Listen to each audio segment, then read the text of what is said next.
Donc je suis Audrey Sartel, gestionnaire de cas sur le dispositif Maya, et on va vous présenter aujourd'hui très brièvement le dispositif Maya et la fonction de gestionnaire de cas. Et on poursuivra avec quelques exemples de notre pratique. Donc le dispositif Maya est issu du plan Alzheimer 2008-2012. Il est financé par la Caisse nationale de solidarité par l'autonomie et il est composé donc de pilotes et de gestionnaires de cas. Le pilote a pour fonction de mettre en œuvre le projet sur les territoires et le gestionnaire de cas participe aussi à cette mise en place du projet et accompagne les personnes dans des situations dites complexes. Donc, au départ, les Maya étaient des maisons de l'autonomie et de l'intégration des malades d'Alzheimer. Et au fur et à mesure de l'expérimentation, ce dispositif a évolué. L'acronyme est resté le même, mais maintenant, en fait, on parle de méthode d'action pour l'intégration des services d'aide et de soins dans le champ de l'autonomie. L'objectif donc des Maya va être de favoriser la lisibilité du système d'aide et de soins à la fois pour les professionnels et aussi pour les personnes âgées et leur entourage. En essayant de simplifier au maximum ce parcours, parce qu'on sait qu'il y a de multiples aides qui existent pour le maintien à domicile, mais bien souvent c'est très compliqué pour les personnes d'arriver à se repérer dans les différentes possibilités qui s'offrent à elles. Donc aujourd'hui, l'objectif, c'est de simplifier et d'optimiser le parcours de la personne âgée. En sachant que nous, gestionnaires de cas, notre fonction, ça va être de favoriser au maximum le maintien à domicile dans de bonnes conditions des personnes âgées. Donc sur la Haute-Garonne, vous trouvez 4 Maya. Donc la Maya 31 Nord sur les bassins de santé de Cornebarieux et de Saint-Jean, la Maya 31 Toulouse sur le bassin de santé de Toulouse, la Maya 31 Lauragais sur le Lauragais et la Maya 31 Sud sur les bassins de santé de Muret et Saint-Gaudens.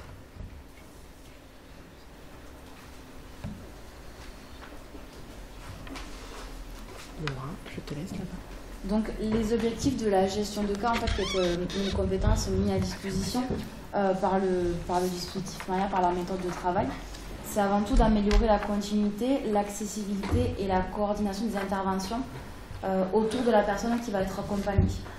L'idée étant vraiment d'arriver à coordonner les professionnels et vraiment à avoir ce travail de partenariat et de coordination autour de la personne et avec la personne pour pouvoir justement améliorer l'opportunité d'un maintien à domicile de qualité. Voilà. Pour on va dire maximiser l'accompagnement au domicile de tous les professionnels et ça ne se fait pas bien sûr sans la participation et de la personne. Donc les publics qui sont accompagnés par la gestion de cas, c'est spécifiquement un public en situation complexe. On va revenir un peu plus tard sur les critères de la complexité. Donc la méthode de travail de la gestion de cas, c'est une méthode de travail de coordination clinique intensive. En fait, l'idée est de pouvoir accompagner la personne autant que nécessaire sur du long cours. Voilà. Donc c'est un travail qui nécessite un lien étroit avec les professionnels pour vraiment mettre en cohérence l'ensemble des interventions et pouvoir faciliter et permettre ce maintien à domicile dans les meilleures conditions possibles. Les compétences du gestionnaire de cas, nous sommes toutes et tous de formation sociale, sanitaire ou microsociale et nous validons en plus en cours d'exercice de la profession un DU de gestionnaire de cas ou coordinateur de soins en gérontologie. On s'aperçoit sur le terrain, ce qui est important aussi dans notre fonction, c'est d'avoir une bonne connaissance du réseau parce que vu que ce sont des professionnels qui nous interpellent, on essaye de couvrir le territoire et d'avoir les informations du territoire pour les leur communiquer. Donc c'est intéressant pour ça. Et aussi les enjeux du territoire, parce que finalement le politique est important aussi là-dedans. Et pour nous aider dans notre travail, nous avons des outils d'évaluation puisque comme nous sommes saisis par des professionnels, nous leur rendons des comptes, enfin en tout cas on retravaille avec eux pour avoir qu'ils aient des retours sur ce qui est fait. Car en effet, la particularité de notre métier, de notre fonction, c'est que nous sommes interpellés par des professionnels, mais auprès de personnes âgées qu'on va classifier par rapport à des critères de complexité de leur situation. Donc on fait à la fois le lien avec les familles, les personnes malades, puisqu'on verra dans les critères il y a la maladie, mais aussi avec les professionnels, donc il faut faire ce lien régulier, avoir une connaissance du réseau, mais aussi une bonne connaissance gérontologique, puisqu'il faut savoir aborder la personne et rentrer dans son intimité aussi, puisqu'on fait le lien avec. Donc nos critères d'orientation, on a maximum, pour les gestionnaires de cas, 40 personnes en suivi. On a une file active de 40. Donc déjà 30, voilà, ça commence à être bien. Donc on ne peut pas accompagner toutes les personnes et toutes les familles en situation, qui ont des maladies neurodégénératives. Donc il y a des critères qui ont été fixés, qui sont cumulatifs. Je ne vais pas vous les lire, voilà, sur le diapo, vous pouvez les voir. Mais il faut cumuler les 3 critères. Quand les professionnels nous orientent les situations, il faut bien que ces critères soient présents. Et donc effectivement, on avait eu la question de la perte d'autonomie décisionnelle qui était, autant les autres sont facilement repérables, le critère de la problématique d'autonomie décisionnelle, comment on le définit, ça avait été une question qui se posait parce que comment on dit qu'une personne perd, c'est pas des troubles cognitifs, donc voilà, ça avait été difficile à définir pour nous.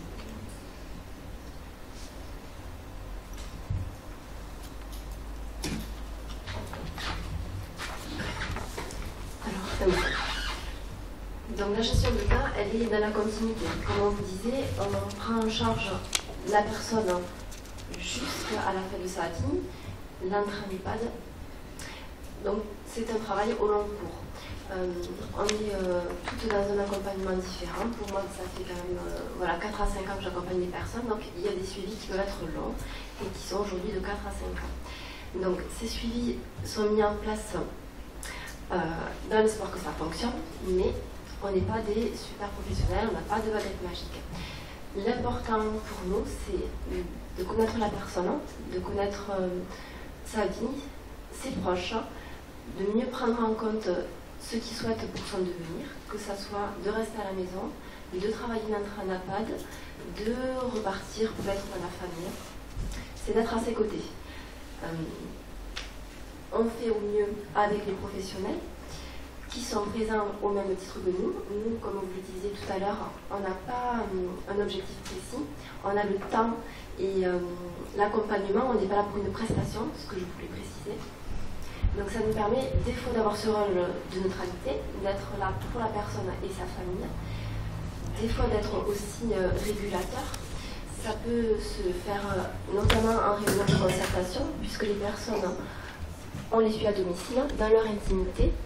Et si on organise des réunions avec les professionnels et la famille, c'est chez la personne, on va dire de façon privilégiée, quand ce n'est pas désagréable pour elle et que ça ne la mettrait pas en situation délétère. Donc ces réunions, elles se passent principalement aussi avec le médecin traitant, qui est partie prenante. Et la personne, sur ces lieux, est là pour exprimer sa volonté.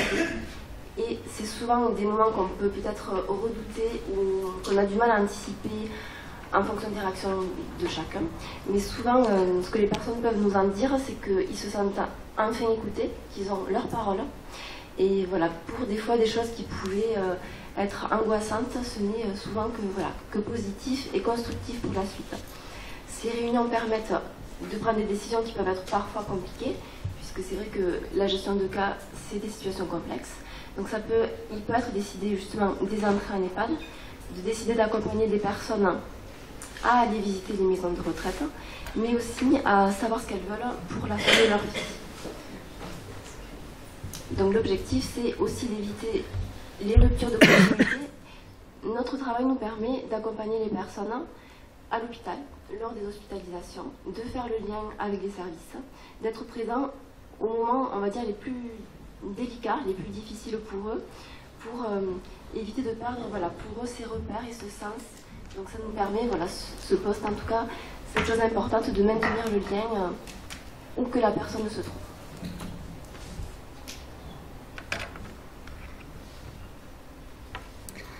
Donc maintenant, quelques illustrations de notre fonction sur le terrain, en vous présentant des situations, en retenant que chaque situation est différente d'une à l'autre et que l'accompagnement se fait au cas par cas, toujours dans le respect des temps et circonstances, qu'elles soient personnelles, familiales ou partenariales.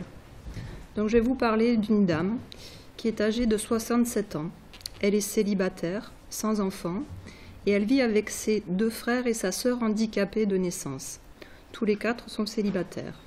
Ils résident tous dans la demeure familiale où ils sont nés. Leur niveau socio-culturel est assez faible. Chacun bénéficie des minimums vieillesse ou de l'allocation adulte handicapé. L'orientation, au départ, nous a été faite par les services de l'HAD, l'hospitalisation à domicile, en janvier 2015, à la suite d'une hospitalisation de cette dame pour altération et dégradation de son état général de santé, avec des problèmes vasculaires importants et des ulcères de jambes nécessitant une prise en charge infirmière sous Méopa.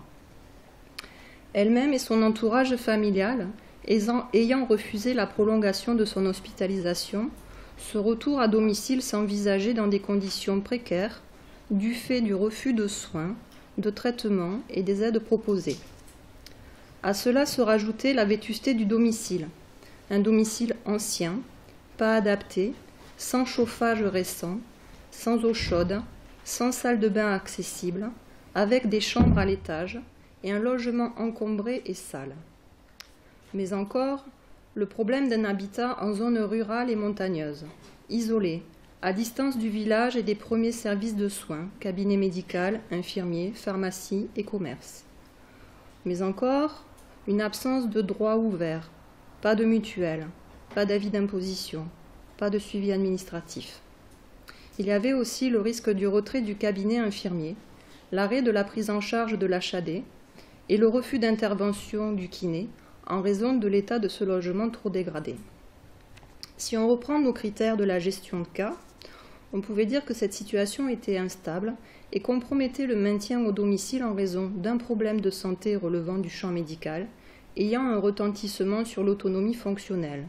Au niveau des actes essentiels, cette patiente a des difficultés à se laver, s'habiller et se déplacer.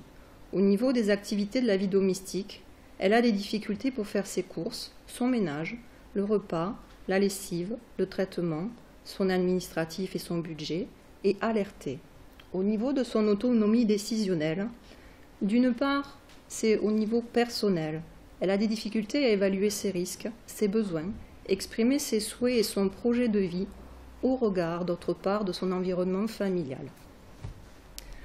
Au niveau du deuxième critère, les aides et soins étaient insuffisants, par raison de refus et par manque de services sur les territoires. Au niveau du critère 3, il y avait l'absence d'un entourage proche en mesure de mettre en place et de coordonner les réponses aux besoins. Ce qui était attendu de nous, lors de cette orientation, c'était de veiller au maintien du passage infirmier et du suivi médical et gériatrique, mais encore accompagner la mise en place de l'APA au domicile. Accompagner aussi la mise en place d'une couverture sociale et d'un suivi social.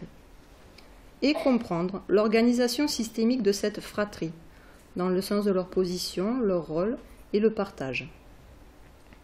Donc le temps de l'accompagnement, le temps de cette rencontre, fut de faire un travail de lien et de mise en confiance avec chacun, où il est permis à chacun d'être, à moi y compris, et sortir du faire et de l'agir. J'ai essayé de comprendre qui ils étaient, quelle était cette famille, d'où vient-elle, d'où parle-t-elle. Cette fratrie a toujours vécu ensemble, et auparavant avec leurs parents. Parents qui vivaient dans la région parisienne. Leur mère était comédienne et danseuse, et leur papa était un homme à tout faire. Puis, après la guerre, ils sont descendus dans le sud. Leur mère est décédée en premier, puis le père il y a une dizaine d'années. Et ces 4 frères et sœurs ont toujours eu des rôles posés dans cette famille, qui était à tradition ancienne et religieuse, à savoir qu'il y a un frère aîné, qui était relativement protégé de ses parents et honoré car quand on parle de lui, il est artiste, et c'est ce statut qui est posé. Il travaille de ses mains, il réalise des violons, et des violons qui ont une certaine sonorité et qui sont recherchés. Mais il travaille aussi sur le bois, il effectue des statues, et des statues à visée d'icônes religieux. Et il y en a une qui a été repérée et qui a été déposée au Vatican. Il a son propre budget, il a son propre véhicule, il est toujours propre et bien habillé, mais il est discret, il peut se cacher, il parle peu, et il ne participe à aucune tâche domestique ni financière. Ensuite, il y a notre patiente, qui est en charge des tâches domestiques avec son frère cadet, et qui est la personne ressource de sa sœur handicapée. Elle participe financièrement aux charges avec son minimum vieillesse. Le frère cadet, lui aussi donc en charge des tâches domestiques et participe financièrement au minimum vieillesse avec son minimum vieillesse, et il possède un véhicule. Puis il y a la sœur, la petite, qui perçoit l'allocation adulte handicapé avec une allocation compensatrice tierce personne, et qui du fait de son handicap de naissance a toujours été protégée. Elle seule a sa salle de bain avec un ballon d'eau chaude, et elle est très exigeante.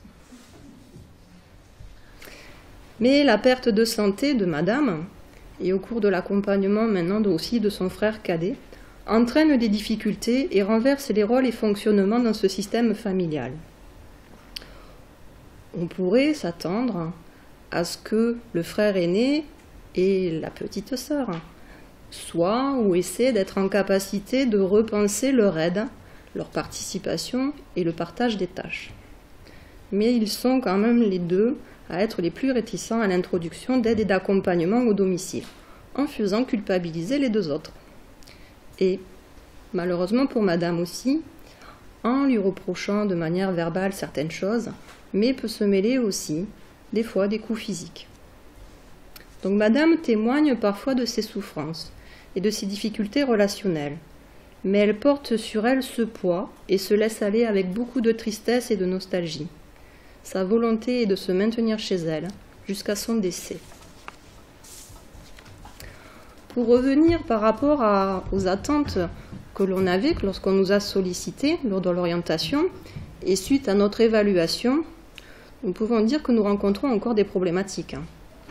En ce qui concerne la mise en place du service d'aide à domicile, certes, nous avons pu réaliser à 2 reprises les demandes d'APA. Mais dès que le Conseil général fournit l'arrêté et qu'un service d'aide à domicile peut se mettre en place au domicile, la famille fait un courrier au Conseil général pour annuler. Donc à ce jour, personne n'intervient. Nous avions aussi proposé un suivi gériatrique. Peut-être cette dame aurait pu être orientée vers la consultation mémoire. Mais cette dame a très peur d'aller à l'hôpital. Elle avait déjà refusé la prolongation de son hospitalisation. Parce que pour elle, hôpital, ça veut dire y rester, y mourir. Et puis elle a quand même un rôle de personne ressource vis-à-vis de sa sœur handicapée. Par rapport à l'alimentation nutritionnelle, il y aurait besoin d'améliorer. Il mange des conserves, beaucoup de gâteaux, beaucoup de bonbons. On ne peut pas mettre le portage de repas en place. Le service n'existe pas sur ce territoire. Et puis il le refuserait. Quant au logement, c'est un vieux logement, très ancien, qui doit avoir une bonne centaine d'années, qui est adossé à une colline. Et donc toute la façade au nord récupère l'eau de la pluie, de l'humidité, et l'intérieur de la maison est rempli d'humidité et de moisissures. On aurait pu proposer une amélioration de l'habitat. Mais là, que nenni, nous n'en ferons rien. Donc on a essayé de les accompagner au mieux. Et depuis 3 ans, maintenant, au regard des choses qui se passent, des renversements de rôles, nous n'avons pas pu travailler avec eux la requête, dans le sens où ils pourront signifier au juge des tutelles le besoin d'un mandataire. Donc nous allons faire un signalement au procureur. Mais, même si ils ont de la réticence à cela, ils ont quand même toujours fait part qu'ils sont restés les enfants de leurs parents. Et finalement, le fait d'avoir un mandataire judiciaire à la protection des majeurs va venir leur redonner ce tutorat qui leur a manqué depuis le décès de leurs parents. En termes de points positifs, on pourra dire qu'on a respecté leur volonté et sa volonté à cette patiente de se maintenir chez elle, avec beaucoup de temps et de visites consacrées au travail de mise en confiance d'elle et de ses frères et sœurs. Nous avons aussi travaillé au changement du cabinet d'infirmier. Le premier cabinet infirmier ne souhaitait pas réaliser les soins spécifiques dans ce domicile, dans cet état de logement. Donc, quand le frère cadet ne pouvait plus assumer la conduite, parce que le frère aîné, même s'il a sa voiture, il ne prendra jamais ses frères et sœurs en voiture parce que ce sont des impurs. Donc, un nouveau cabinet infirmier a souhaité entrer au domicile et a pris en considération l'état de ce logement et a accepté de soigner ses plaies.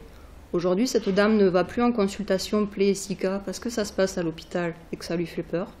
Mais dans tous les cas, le relais se fait bien au domicile avec les spécialistes de l'hôpital. Ensuite, autre petit point, je vous avais dit, les chambres sont à l'étage. Cette dame, dans sa mobilité, s'est réduite. Donc il a fallu réaménager la pièce à vivre. Pièce qui ne bénéficie pas ni forcément d'éclairage, ni vraiment de chauffage, si ce n'est une cheminée, vieille cheminée, avec une toute petite ouverture, des murs remplis de suie. Mais, à défaut d'un lit médicalisé, il a été mis un lit de camp. Et aujourd'hui, elle dort sur son lit de camp. Mais avant, elle dormait sur une chaise de jardin. Donc il y a de l'amélioration. Autre point positif, la coordination avec l'équipe de soins au domicile. Tout ça parce que nous avons cherché à expliquer les enjeux et les relations de cette fratrie, en expliquant les interactions, en faisant respecter ce domicile pour ce qu'il est, pour ce qu'est ce lieu de vie, même s'il est imparfait.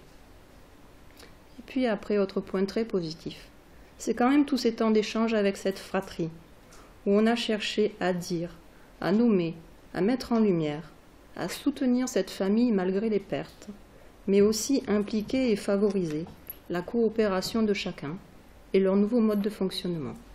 Merci.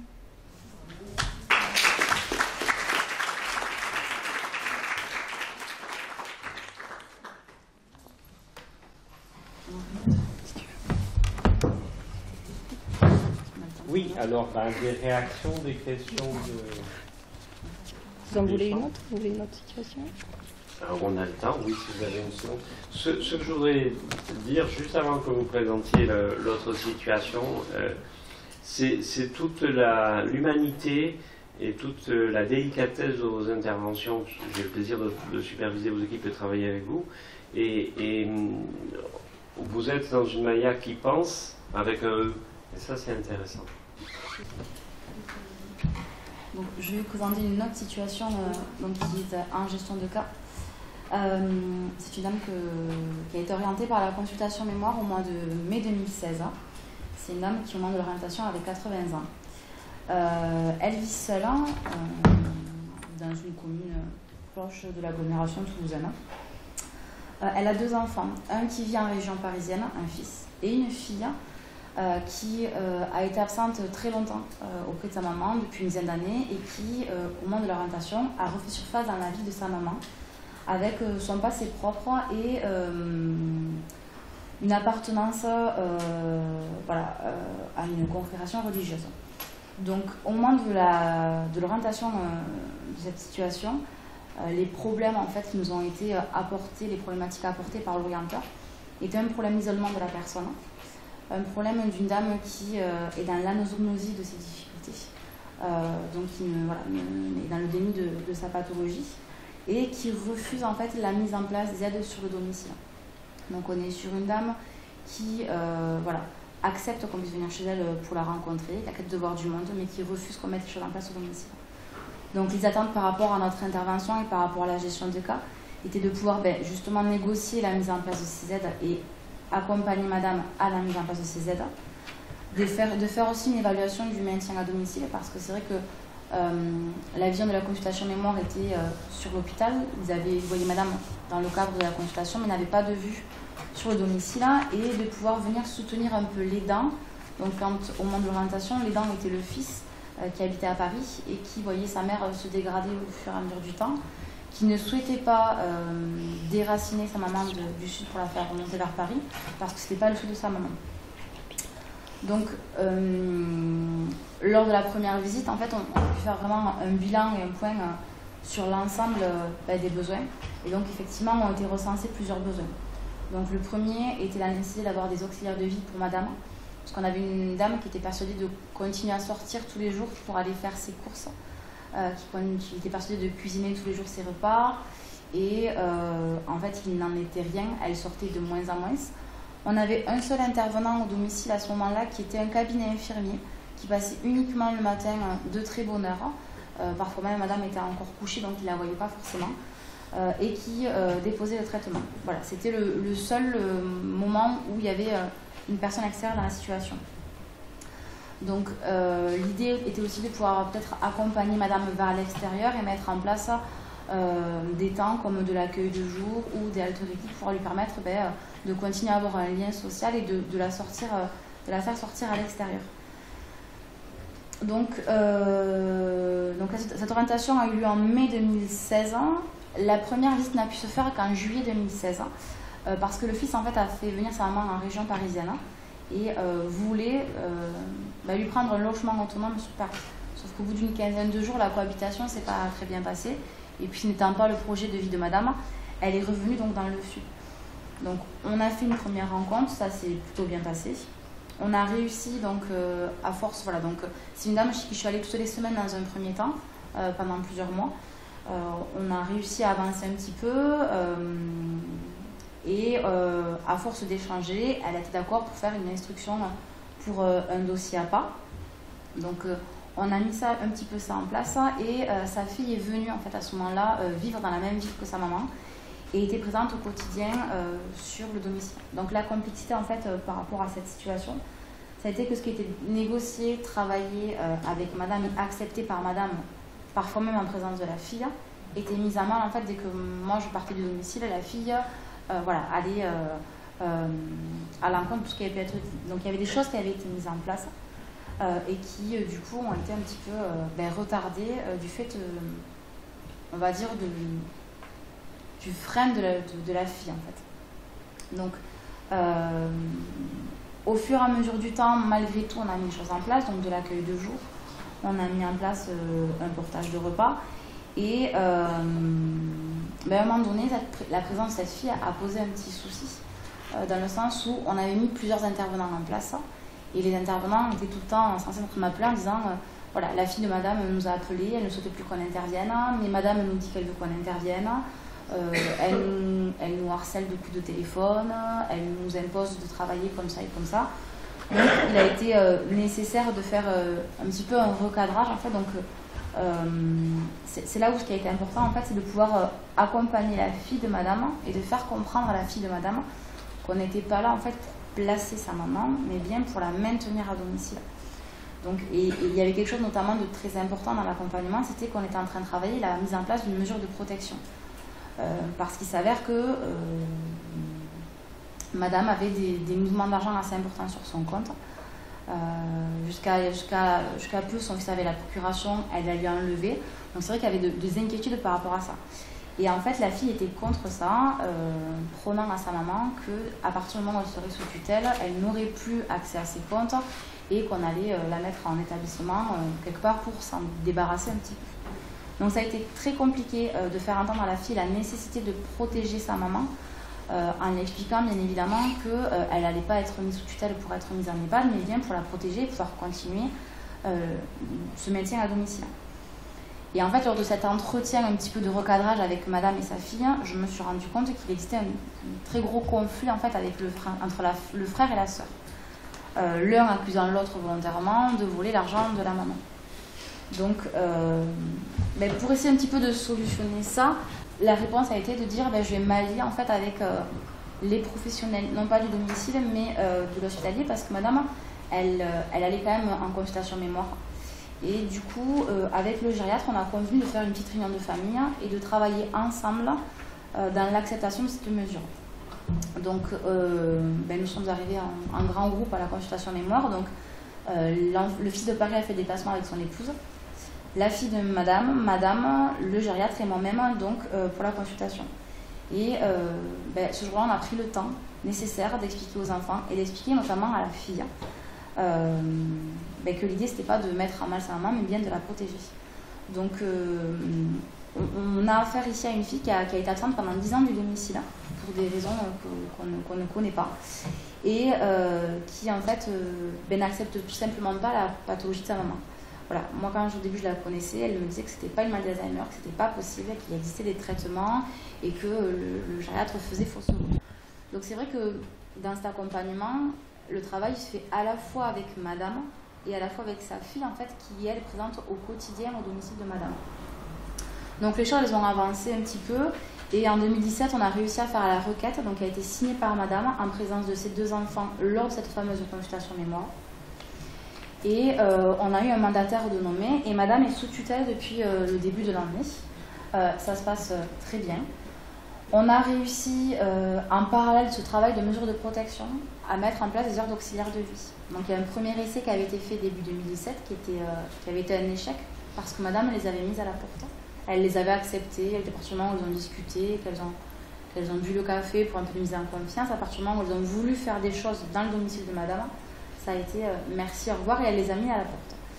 Donc on a retravaillé ça et on a demandé à la fille aussi de nous aider à travailler ça avec sa maman. C'est-à-dire qu'on a fait participer la fille en fait à la mise en place de ces aides pour lui faire comprendre que même si des fois il était nécessaire de cadrer, on ne voulait pas non plus la mettre elle à l'écart, mais qu'elle est aussi, même si elle n'est pas là de manière parfois très, très quotidienne et les interventions ne sont pas forcément cohérentes à chaque fois, elle est aussi là pour permettre ce maintien à domicile parce que si elle n'était pas à l'heure actuelle, madame ne serait plus à la maison. Donc aujourd'hui on a réussi à trouver un service à domicile qui accepte d'intervenir et que madame accepte aussi à domicile. Dernièrement on a pu faire une réunion de concertation donc avec la tutrice, le service à domicile, les infirmières, la fille. Madame n'étant pas présente ce jour-là, elle était à l'accueil de jour. Et donc on a un petit peu repositionné les missions de chacun, redonné un cadre à tout le monde et ce qui permet aujourd'hui d'avancer petit à petit. Alors c'est des petites choses qu'on fait chez madame, mais c'est très compliqué parce que y a cette ambivalence en fait de dire je veux qu'on m'aide, je veux qu'on m'accompagne, mais quand on lui propose non, elle est en capacité de faire les choses. Donc aujourd'hui il reste quand même des besoins qui sont non comblés. Parce que l'état de santé de madame s'est dégradé, elle est de moins en moins autonome pour les actes de la vie quotidienne. Donc le travail principal aujourd'hui, c'est de travailler avec madame l'acceptation de l'aide à la toilette et de travailler également le projet de vie. Parce qu'aujourd'hui, on est sur un maintien à domicile qui devient de plus en plus limitant. Parce que malgré la mise en place des interventions, il arrive que madame, des fois, elle soit seule et quand il n'y a pas de passage, elle ne mange pas. Il y a des petites quand même notions de mise en danger qu'on est aussi en train d'essayer de travailler, de voir comment on peut faire évoluer le projet de vie de la personne. Et on maintient toujours ce travail de coordination avec les intervenants. Donc au niveau de cette situation, les problématiques qui ont pu être rencontrées dans l'accompagnement, dans un premier temps, ça a été bien évidemment le refus de madame et la mise en échec de ce qui a pu être tenté au départ. Mais qui finalement, à force de pouvoir rencontrer madame et d'avoir cette facilité-là qu'on a nous en gestion de cas, en fait, qui est le temps, parce qu'on n'a pas de temps imparti, on est vraiment sur du long cours. On a pu, avec madame, travailler cette relation de confiance et mettre en place les choses au fur et à mesure. Ce qui a été aussi très compliqué dans cette situation, c'est la relation en fait, entre madame et sa fille, qui est une relation à la fois très fusionnelle, et puis dès qu'elles sont l'une sans l'autre, vont un petit peu se casser du sucre sur le dos. Moi, madame me dit que sa fille fouille dans ses papiers, qu'elle veut diriger sa vie, et quand elle ne la voit pas de 2 jours à l'inverse, elle la harcèle au téléphone. Voilà. Cette relation est très difficile à accompagner parce qu'il faut arriver à se positionner sans prendre parti quelque part. Donc c'est vrai que au fur et à mesure du temps, on arrive à comprendre un petit peu ce qui s'est passé dans l'histoire familiale. Mais voilà, ce qu'on dit, ce que je répète à la famille, c'est que moi je ne suis pas là pour juger les conflits, et c'est ce que je dis régulièrement au fils qui lui fait des contacts téléphoniques avec moi. Je lui dis les problématiques de famille avec votre soeur doivent rester en dehors de l'histoire du maintien à domicile de votre maman. Alors ça a eu un impact à un moment donné qu'il a fallu un petit peu aborder, et avec la mise en place de la mesure de protection, les choses elles se sont un petit peu remises en ordre tout cela. Donc si on regarde aussi les points positifs de cet accompagnement, C'est le relationnel avec la fille qui a pu permettre malgré tout l'acceptation de madame sur beaucoup de choses, mais également le relationnel avec les professionnels, et notamment le gériatre, qui a pris le temps d'écouter et de recevoir la famille. Il a été question à un moment donné qu'il puisse recevoir la fille toute seule, sans madame, pour pouvoir aussi lui amener le même discours. On arrive à avoir une coordination des intervenants autour de madame pour avoir un discours unique en fait, qui permette de pouvoir avancer tous ensemble et de maintenir cette relation de confiance avec madame, mais aussi maintenant avec sa fille, qui a bien intégré le fait qu'il fallait qu'on puisse travailler ensemble pour permettre à madame de se maintenir au domicile. Voilà, donc c'est une situation qui, pour l'heure, est toujours en gestion de cas. Je vous remercie de ces deux présentations et avant de solliciter l'Assemblée à venir discuter avec vous, moi je voudrais redire deux choses. La première chose, par rapport à ce que peut dire Jacques Lumakers, c'est que votre client n'est pas celui avec qui vous travaillez, c'est-à-dire que celui qui vous mandate, c'est un tiers professionnel, dont certains, parce que je connais votre travail, dont certains ont concouru à cristalliser et à tendre les choses, qui fait qu'en fait on vous appelle dans des situations où chacun a sorti son armure et son glaive et attend l'autre. Dans des situations où on vous invite, où on vous instrumentalise à prendre des décisions, pour faire écho à la présentation de tout à l'heure, que nul ne veut prendre ou que l'on veut imposer.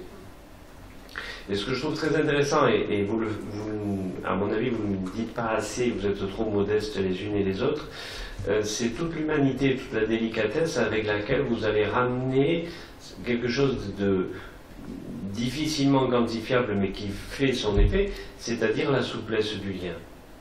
Et en fait, vous faites du travail de lien entre les professionnels, entre la famille, les différents membres de la famille, comme vous l'avez montré, où vous remettez simplement un peu de souplesse, et parce que vous remettez de la souplesse, alors un jeu relationnel peut redémarrer.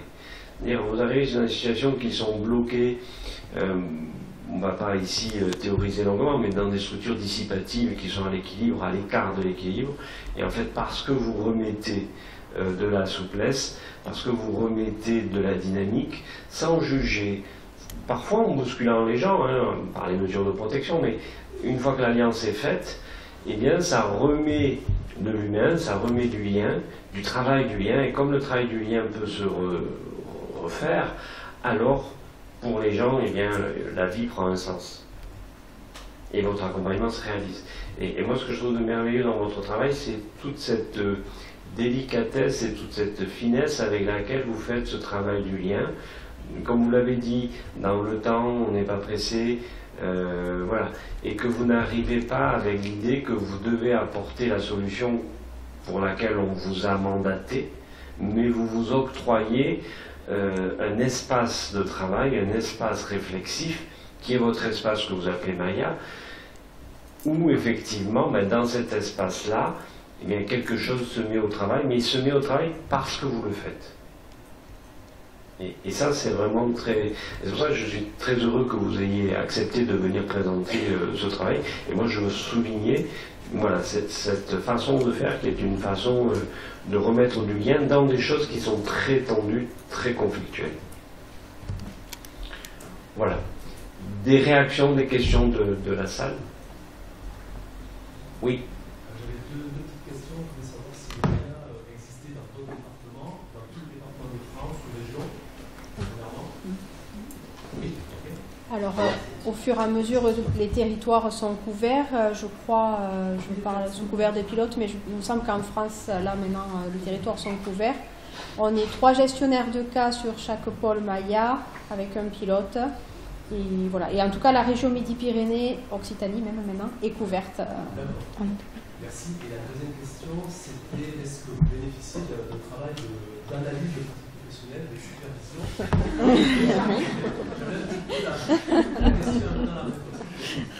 Merci.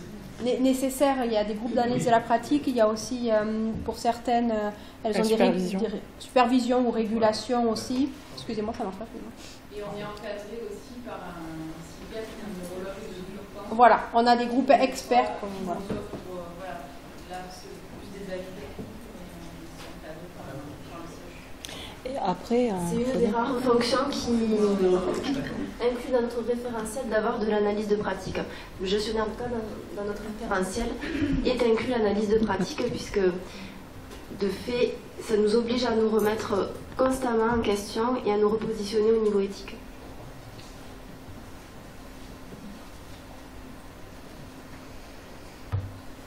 Donc, vous êtes mandaté, enfin voilà, et est-ce que donc vous allez rencontrer les personnes et les familles qui ont, si j'ai tout bien compris, rien demandé, c'est ça? Est-ce que vous pouvez avoir des refus? Comment vous dites bonjour? Les orientations, elles se font des professionnels vers la gestion de cas, mais on demande en fait aux professionnels qui orientent la situation à minima d'en informer la personne pour qu'elle soit consentante en fait au partage d'informations entre les professionnels. Donc la personne, elle accepte, elle n'est pas forcément d'accord pour qu'on l'aide, c'est le principe. Mais on a l'accord pour le partage d'informations. Après, on prend contact avec eux de diverses manières. C'est-à-dire que si l'orienteur est un service à domicile, un cabinet infirmier, un libéral, on essaie généralement de faire la première visite à domicile avec eux pour être introduit, étant donné que c'est le lien en fait entre la personne et le gestionnaire de cas. Après, quand c'est issu du milieu hospitalier, voilà, on essaye de prendre contact par téléphone avec la personne. Quand il y a des enfants qui étaient présents sur des consultations et qui sont au courant de l'orientation vers la gestion du cas, on essaye de prendre contact avec eux pour qu'il puisse y avoir un lien lors de la première consultation.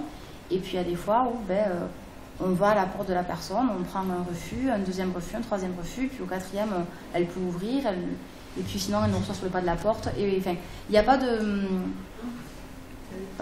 choses prédéfinies. Ça peut prendre des fois 6 mois avant d'arriver à rencontrer une personne. Et on y arrive ou on n'y arrive pas. Quand la personne elle refuse de nous voir et qu'elle nous réitère son refus plusieurs fois, là on acte qu'elle refuse de nous voir et on se retire. On fait part au professionnel qu'on n'a pas pu intégrer le domicile de la personne et prendre contact avec la personne. Et on reste en place. Et ça se stoppe quand la relation avec la personne qui retient notre structure? Une structure qui décède. Les critères de sortie, effectivement, c'est le refus, comme on vient de l'énoncer, ou alors l'entrée en établissement, le déménagement ou le décès.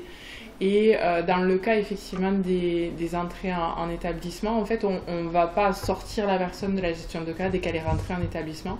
On va vraiment attendre que la situation se soit bien stabilisée. Et parce que justement, en fait, nous, on va faire ce lien d'accompagner la personne vers cette démarche et de rencontrer les équipes. Et on fait aussi tout le lien, en fait, avec les équipes dans les EHPAD, justement sur l'historique et sur comment on en est arrivé là. Puisque bien souvent, les personnes ont des troubles cognitifs, donc ne sont pas en capacité de le faire. On accompagne toute cette démarche et quand on estime, et avec la personne, et avec les équipes, et avec l'entourage, que notre accompagnement n'est plus justifié, à ce moment-là, on arrête notre accompagnement. Petite précision, tout à l'heure, vous disiez, vous n'intervenez qu'auprès des personnes de plus de 60 ans. Alors, je ne sais pas si vous avez vu dans les critères, en fait, il y a une dérogation d'âge pour les personnes qui ont moins de 60 ans et qui ont une pathologie neurodégénérative.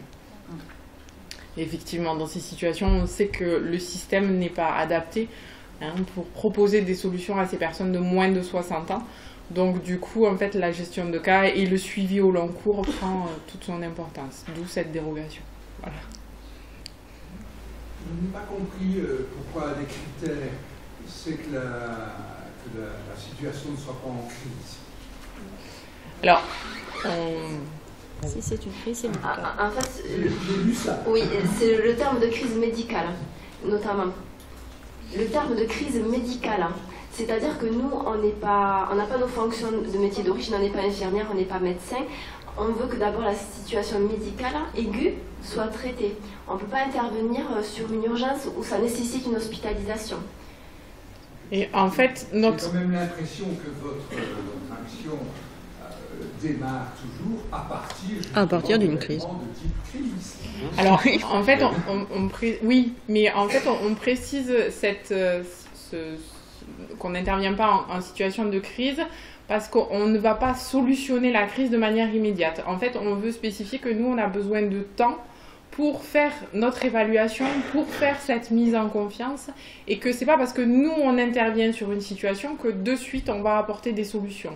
Et ça, c'est vrai que les demandes, bien souvent, des professionnels sont très prégnantes par rapport à ces situations qui sont des situations complexes, chronophages, et qui ne trouvent pas, pour lesquelles les professionnels ne trouvent pas de solution. Mais nous, on leur dit, attendez, on n'a pas de baguette magique, on ne va pas tout révolutionner, on va prendre le temps de connaître la personne, d'essayer de voir toutes les professionnels qui gravitent autour, leur entourage, et comment est-ce qu'avec la personne, on va pouvoir travailler avec elle les solutions pour son maintien à domicile. C'est pour ça qu'on précise bien, on n'intervient pas en situation de crise parce qu'on n'a pas de baguette magique, et qu'il y a la nécessité de temps en fait pour travailler l'adhésion avec la personne par rapport à ce qu'on va pouvoir mettre en place. Je voudrais juste rajouter. Pour moi, l'expression est un peu ambiguë. Je dirais plutôt vous mettez, vous êtes invité à travailler parce qu'il y a quelque chose de la crise. Il y a peut-être quelque chose de la crise pour le professionnel. La crise du professionnel n'est pas la crise de la personne. Et c'est ce qu'on amène aussi à... Il faut que le professionnel ait conscience que c'est pas parce que lui, il se dit « moi je vais tout arrêter parce que j'en ai un peu plus sur cette situation ». Quand on parle de crise, c'est qu'on ne veut pas que ça soit une crise pour la personne, où il faut qu'elle soit hospitalisée en urgence parce que là, il y a un... Voilà, c'est surtout à ce niveau-là. Parce que souvent, les professionnels, eux, ils alertent assez rapidement sans prendre ce recul-là. On le voit bien d'ailleurs quand ils nous font les orientations. C'est une crise, c'est catastrophique, parce que peut-être le temps n'a pas été pris, le recul n'a pas été pris. Donc et ça permet aussi des fois aux professionnels, en écrivant l'orientation, en nous faisant la fiche, de déjà se poser un petit peu et de relativiser par rapport à l'urgence de la situation.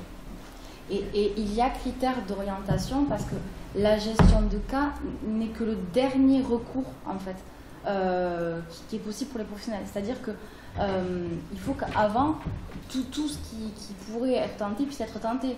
L'intervention du conseil départemental via l'APA, la mise en place d'aide, c'est-à-dire que nous on va venir intervenir vraiment en dernier recours.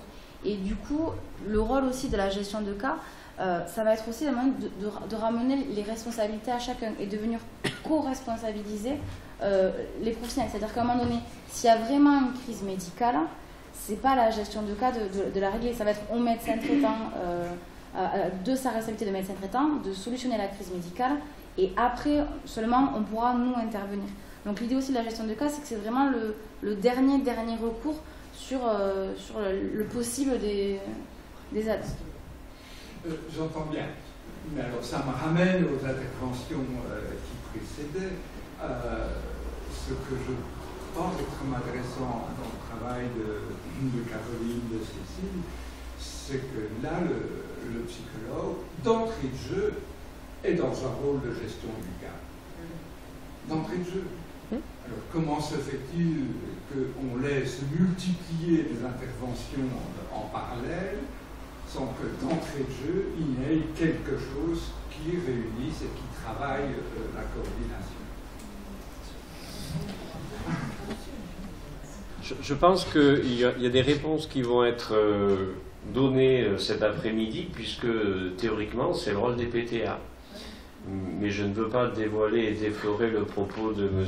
Raylo et de M. Angotti, donc on les écoutera avec plaisir tout à l'heure, sur l'idée que ces plateformes territoriales devraient effectivement, d'entrée de jeu, mettre en place quelque chose de l'ordre de l'accompagnement des situations de personnes âgées en dépendance, avec plusieurs niveaux d'intervention.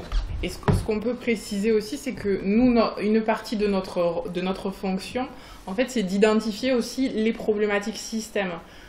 Puisque les Mayas sont nés en fait de l'identification des problématiques du système français. Et donc, du coup, en fait, nous, en fait, les situations de gestion de cas, elles cristallisent aussi des problématiques du système. Donc, nous, notre rôle, c'est aussi de faire remonter ces problématiques système à nos pilotes qui peuvent après les travailler avec d'autres instances pour qu'il y ait une modification du système d'aide et de soins auprès des personnes, donc, et valoriser des initiatives comme celles qui nous ont été présentées, mais qui pour l'instant ne sont pas généralisées. Et vous travaillez avec les PIC aussi? Parce que nous, en Ariège, on travaille beaucoup avec les PIC. Alors, pour la Haute-Garonne, le CLIC a été internalisé au conseil départemental. Et donc, du coup, pour l'instant, ils assurent cette mission, mais ils n'ont pas les moyens humains tout à fait d'affiner. Mais effectivement, sinon, c'est un travail avec. Moi, je suis ravie d'entendre vous. Ah, pardon, c'est bon que je Non, mais vas-y. Je veux juste dire que je trouve ça super qu'il y ait du temps. La question, vous avez réellement aucune pression sur qu'est-ce que vous faites, combien sont sortis, combien ont réussi, vous n'avez aucune pression. Vous êtes libre. Si, on a des indicateurs à fournir quand même. Hein. On n'a pas d'objectif de résultat. Vous avez des objectifs de résultat? On n'a pas d'objectif de résultat, mais on doit bien évidemment rendre compte de notre activité.